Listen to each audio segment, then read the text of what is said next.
Desde tiempos inmemoriales la historia de la humanidad ha estado sembrada de sucesos inexplicables. A lo largo y ancho de todo el mundo, y más allá de fronteras y dimensiones, acontecimientos alucinantes rasgan nuestra realidad. Todo lo que se encuentra rodeado de misterio esconde algo que va más allá del entendimiento humano. Intentemos dar caza a ese algo, indaguemos en lo ignoto hasta encontrar el factor enigma.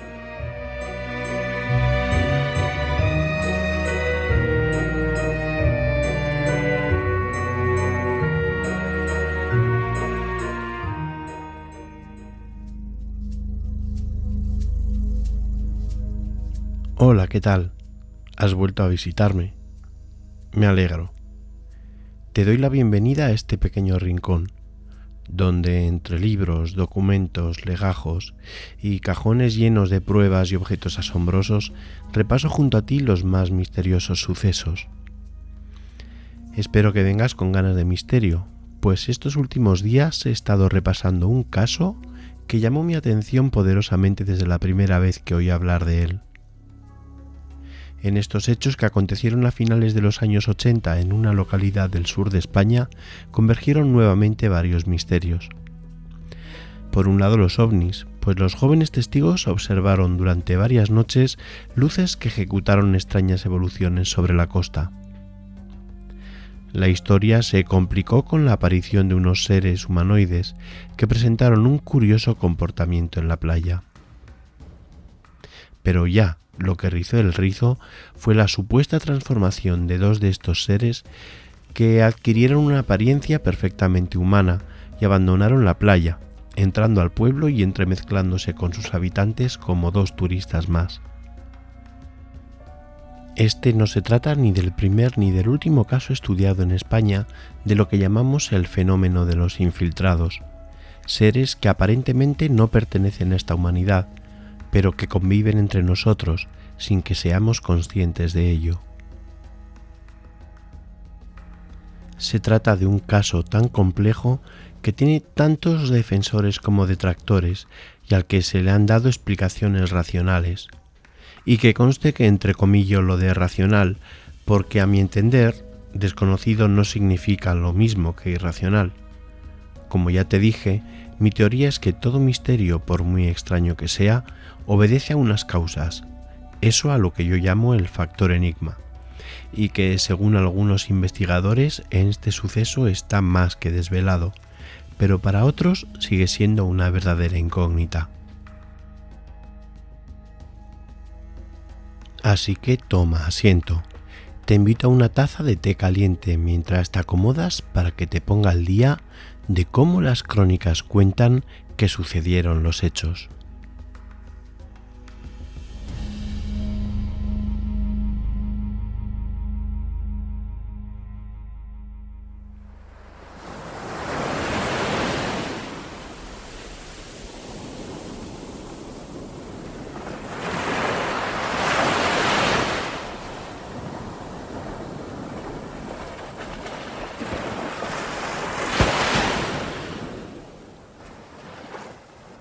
Corría el 29 de septiembre de 1989. Isabel Sánchez, Lázaro Sánchez, Pedro Sánchez, Pedro González y Loli Bermúdez son los nombres de los 5 jóvenes que aquel atardecer se habían congregado en la playa de Los Bateles, en Conil de la Frontera. Ya en los límites del otoño, el arenal de la costa gaditana se encontraba vacío. Quien conozca este tipo de playas andaluzas sabe que se trata de enormes extensiones de fina arena, tanto a lo largo como a lo ancho, y que encadenando playa con playa configuran larguísimas costas que alcanzan hasta donde llega la vista. En este caso, Los Bateles tiene una anchura media de 130 metros, pero según la zona y la marea puede llegar a sobrepasar con creces los 300. La playa que separa el océano Atlántico del casco urbano de Conil tiene una longitud de unos 850 metros y linda al oeste con la playa de la Fontanilla y al este con el río Salado, que hace de separación natural con la playa de Castilobo. Los jóvenes que mencionábamos llevaban varias tardes visitando la playa, atraídos por unas curiosas luces que evolucionaban en los cielos de la zona. A las 8:30 de la tarde, puntualmente como en días anteriores, había aparecido una luz anaranjada sobre el cabo de Roche, situado a unos 4 kilómetros al oeste de la playa. En alguna ocasión la habían observado con prismáticos y se trataba de un círculo como una luna llena pero rojiza y con 4 luces blancas que formaban un cuadrado en su interior. Ocasionalmente el objeto lanzaba un destello luminoso. Fue entonces cuando comenzó el espectáculo. Observaron un nuevo objeto luminoso en forma de media luna, con unas luces rojas en su interior dispuestas en forma triangular. El objeto evolucionó desde el mar en dirección al pueblo, sobrevolándolos silenciosamente.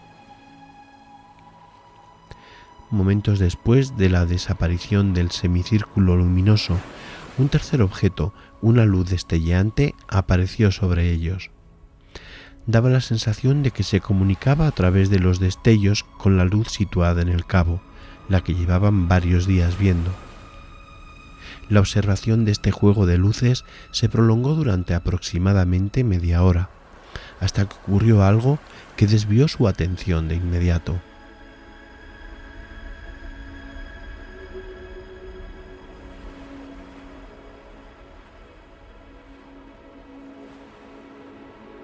En la orilla, saliendo del agua, aparecieron 2 personajes, 2 seres altos de unos 2 metros y vestidos con una especie de túnicas blancas que no dejaban apreciar extremidades, con cabezas también blancas y aparentemente sin pelo ni rasgos definidos.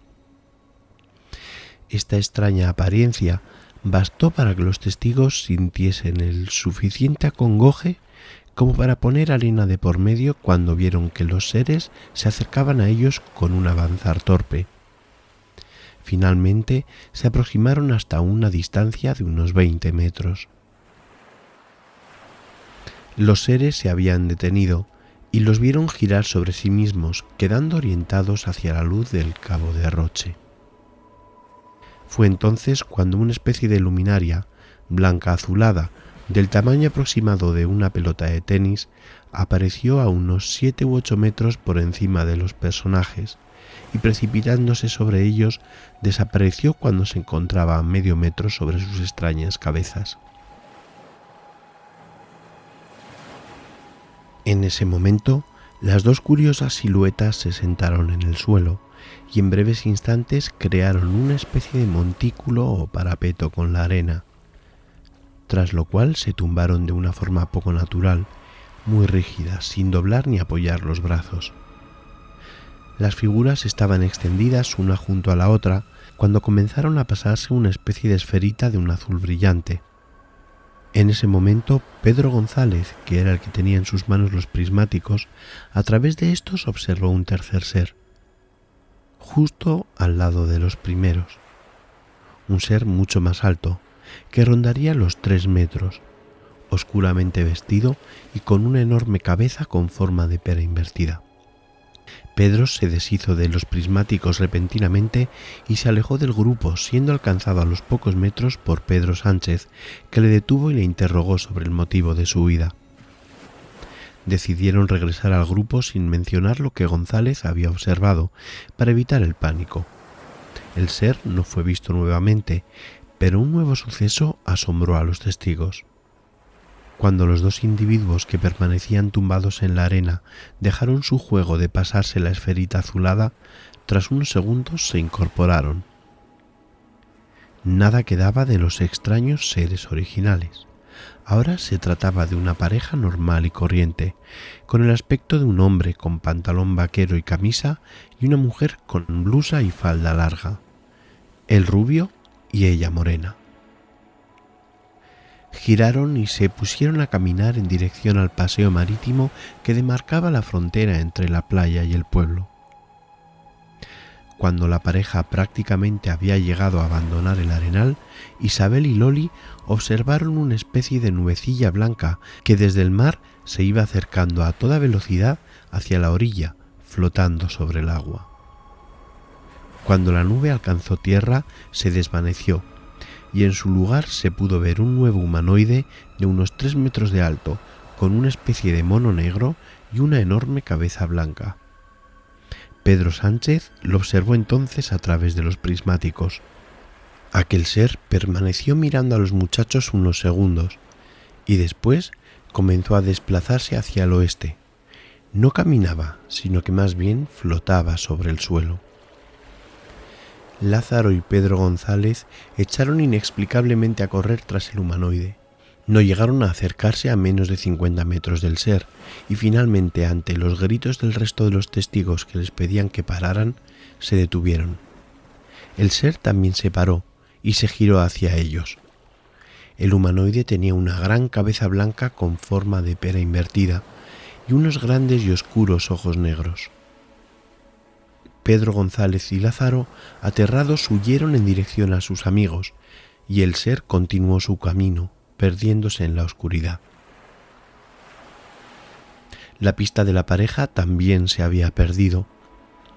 Finalmente, como broche al suceso, a eso de las 10, una luz cruzó la costa de poniente a levante, haciendo movimientos de zigzag. Momentos después se les unía Juan Bermúdez, colaborador de la cadena SER, dibujante y hermano de Loli Bermúdez. Junto a los jóvenes inspeccionó a la luz de un mechero la zona de la playa donde habían tenido lugar los extraños hechos, y pudieron observar 2 hileras de unas huellas de 45 centímetros de largo y unos 15 de ancho, con un dedo gordo desproporcionado. Las huellas salían del agua y se dirigían al parapeto creado por los seres, que tenía forma de herradura y en el cual se notaban las marcas de unos finos dedos que habían removido la arena para formar el montículo. A continuación, las huellas indicaban el camino recorrido por la pareja hasta unos 80 metros antes de llegar al paseo. Curiosamente, a unos 20 pasos del parapeto había una zona en la que existía un área circular de unos 10 metros de diámetro en los que se apreciaban muchas pisadas, como si los seres hubieran estado caminando erráticamente en ese sector. Pero ninguno de los testigos recuerda que los seres hicieran eso. Cuando volvieron a la zona al día siguiente, como es normal, la marea y el viento habían borrado las huellas.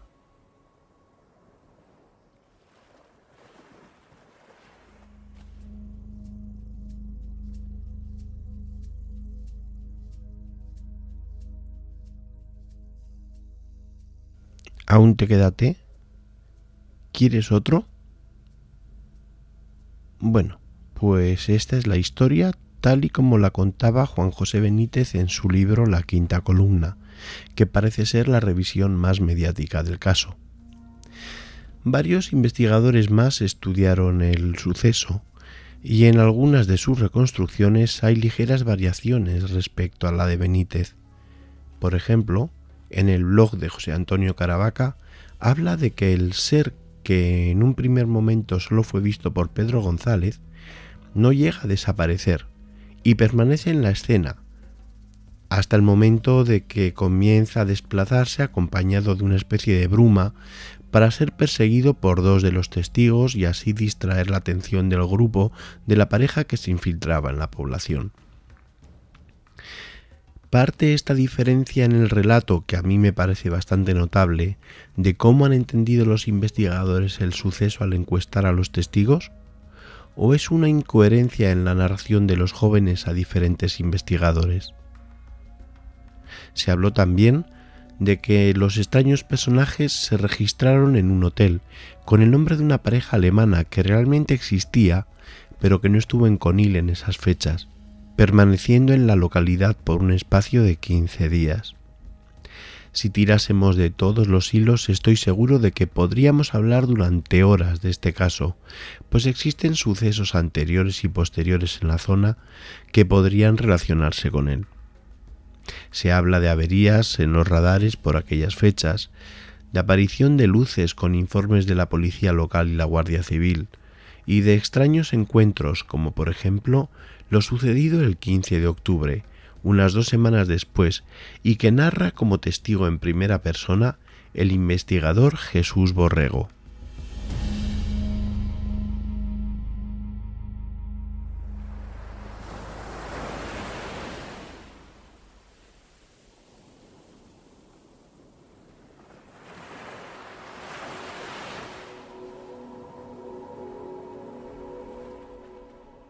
En la revista Espacio y Tiempo, dirigida por el Dr. Jiménez del Oso de noviembre de 1991, Borrego cuenta un extraño acontecimiento ocurrido 2 años antes, mientras se encuestaba a los testigos 2 semanas después de los sucesos.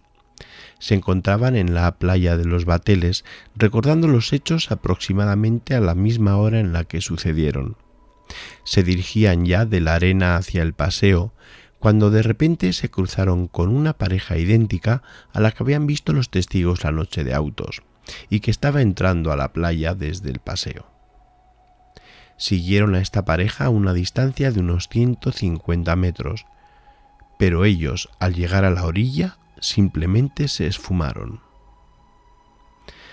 Estaban observando las enormes huellas que la pareja había dejado sobre la arena mojada, cuando de repente pudieron observar un punto negro por encima de la arena, que comenzaba a acercarse iluminado por el reflejo de la luna.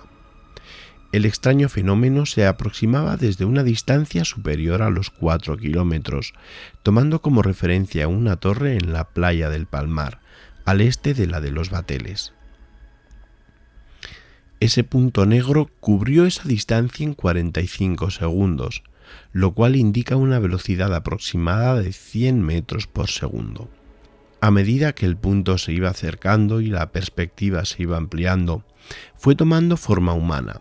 En un principio, de cintura para arriba se percibía un torso, una cabeza y unos brazos, y de cintura para abajo una especie de bruma, que se fue transformando en 2 piernas.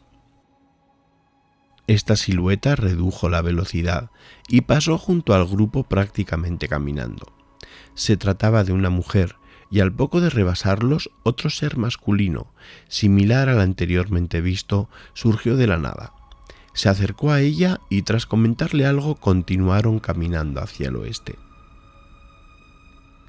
Tras volver al paseo después de este extraño encuentro, se sentaron a tomar algo.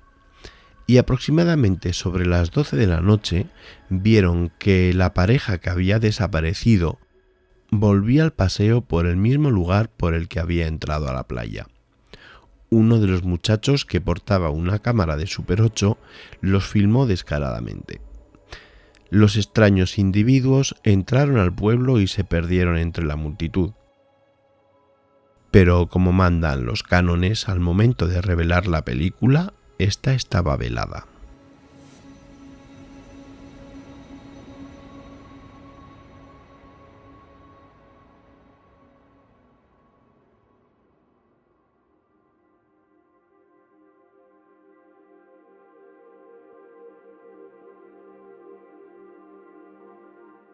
¿Qué opinas? ¿Qué conclusión podemos sacar de todo esto? Si los acontecimientos tuvieron lugar tal y como cuentan los testigos, es una auténtica locura. ¿Cuál es el factor enigma que explica estos sucesos? Son incluso demasiado increíbles para ser un fraude.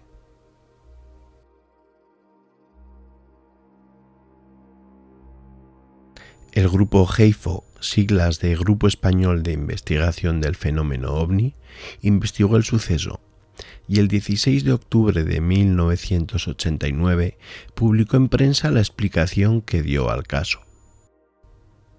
La conclusión fue que el caso quedaba explicado a través de errores de percepción, concluyendo que las luminarias avistadas se trataban de los buques cableros British Enterprise 2 y CS Monarch, que en aquella época realizaban trabajos previos a la instalación del cable de fibra óptica que partiría de Conil hacia Estados Unidos, el denominado proyecto TAT-9, que estuvo operativo desde 1992 hasta 2004. Por otro lado, el suceso de los humanoides se explicaba con el desembarco de unos buzos en la playa, que tras unas labores nocturnas se sentaron en la arena para desembarazarse de sus trajes. En 2004, Ángel Carretero Olmedo, vicepresidente de GEIFO en tiempos del suceso, publicó el libro Humanoides en Conil, estudio de un caso polémico, con las conclusiones a las que finalmente llegó tras años investigando el caso. Por desgracia no he conseguido tener acceso a ese libro, pero estaría encantado de que cayese en mis manos, aunque bien es cierto que Ángel Carretero ha dado extensas entrevistas en las que desgrana lo que él considera que ocurrió en la playa de los Bateles. Insinúa que existe fabulación o mentira, cuando por ejemplo argumenta que no está seguro de la existencia de los prismáticos la noche de autos, o que Pedro González conocía de vista hacía tiempo al supuesto hombre que se transforma. También duda de la veracidad de las asombrosas huellas. Y por supuesto considera que la predisposición de los testigos a ver cosas extrañas, sobre todo en el caso de Pedro González, que llevaba 2 meses asistiendo a la playa a diario para ver unas luces que él consideraba ovnis y que se decía víctima de visitantes al dormitorio, son antecedentes suficientes para pensar en un posible caso de fabulación. Además, los indicios psicológicos apuntan a que la narración de los testigos es una historia consensuada por Juan Bermúdez a partir de lo que cuentan los 5 jóvenes. Considera que todo se debió a que los testigos interpretaron erróneamente 3 o 4 sucesos independientes entre sí, que coinciden en espacio y tiempo. Como primer suceso erróneamente identificado, se refiere a las luces avistadas. Menciona que las luces en el mar que describen los testigos se corresponden en un 90% con señalización náutica y con reglamentación internacional sobre prevención de abordajes en embarcaciones. Aporta información referente a los buques cableros en las que demuestra su presencia en la zona en las fechas del avistamiento, contradiciendo a Juan José Benítez. Y aquí, perdona que me desvíe un poco, entramos en lo que yo llamo el misterismo rosa. Benítez, en su libro La Quinta Columna, pone a parir al grupo GEIFO, rebatiendo cada uno de los argumentos esgrimidos por el grupo en su informe, entre ellos el de la situación de los buques cableros en las costas de Conil el 29 de septiembre de 1989. El periodista navarro asegura que el propio capitán del Monarch le informó de que aquella noche se encontraban a 32 millas de Conil y de que no utilizaban hombres rana.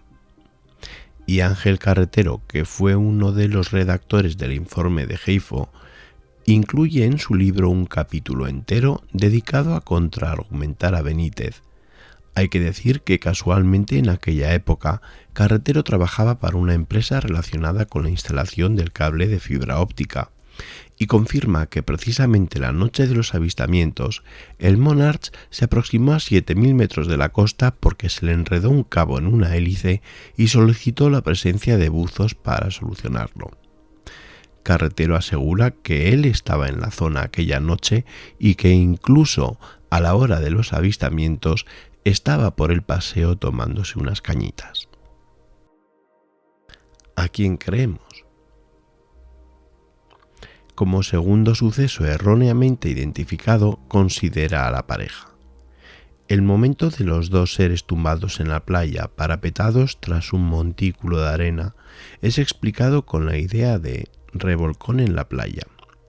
Es decir, se trataba de una pareja que se encontraba pasando el rato y disfrutando de su intimidad, pero al verse incordiada finalmente se levantan y se van. El tercer suceso malinterpretado por los testigos es la llegada de la Zodiac en la que viajan los buzos, que según afirma están totalmente identificados y llegan a la costa no vestidos como tales, pero sí que desembarcan en la playa para descargar material en una caseta que allí existía. Por otro lado, es fácil encontrar documentación que ha sido publicada por Ángel Carretero, en la que descarta la validez del relato de los hechos del 15 de octubre protagonizados por los testigos junto al investigador Jesús Borrego. En fin, que llegados a este punto, a grandes rasgos solo se me ocurren 3 caminos por los que tirar. Primero, el suceso está voluntariamente falseado y los testigos han fabulado, vaya usted a saber con qué motivación. Segundo, los testigos realmente creen que vieron lo que vieron, pero en realidad se trataba de confusiones en la percepción, tal y como argumenta el grupo Geifo, aunque en este caso me quedan hilos sueltos. Por ejemplo, si las luces eran barcos, ¿cómo lo hicieron para pasar por encima de sus cabezas? Si los seres que se levantan eran una pareja que retozaba en la playa, ¿por qué no los vieron antes? Y si lo que llega a la playa son buzos en una Zodiac, ¿por qué se dirigen al lugar donde se encuentra la pareja? ¿Dónde se meten una vez que la pareja se marcha y a qué se deben las túnicas blancas? ¿Es que iban en albornoz? Tercero, lo que describen los testigos es totalmente cierto y nos encontramos ante un caso ovni acompañado de toda la parafernalia absurda que lo caracteriza, así como la demostración de que entre los hombres coexisten seres que no son humanos. Quizá exista una cuarta opción en la que se mezclen las otras 3 en diferentes equilibrios. ¿Tú qué piensas? ¿Crees que el factor enigma del caso Conil ha sido desvelado y el misterio explicado? ¿O crees que aún quedan cosas por aclarar que todavía escapan a nuestra comprensión? A todas estas interrogantes yo no tengo una respuesta. Solo puedo darte un consejo. Reflexiona, consulta, bebe información de todas las fuentes que puedas y si puedes, investiga. Quizá así puedas desvelar el factor enigma que descifra este caso. Yo por mi parte ahora debo dejarte. Vuelve cuando quieras, que estaré encantado de recibirte y contarte más historias. Te recuerdo que puedes visitar mi web en elfactorenigma.com y si tienes algo que contarme, puedes hacerlo a través de los comentarios de iVoox o de las redes sociales buscando a Chelu Muñoz. Te deseo que hasta nuestro próximo encuentro seas feliz y que jamás dejes de maravillarte ante el misterio.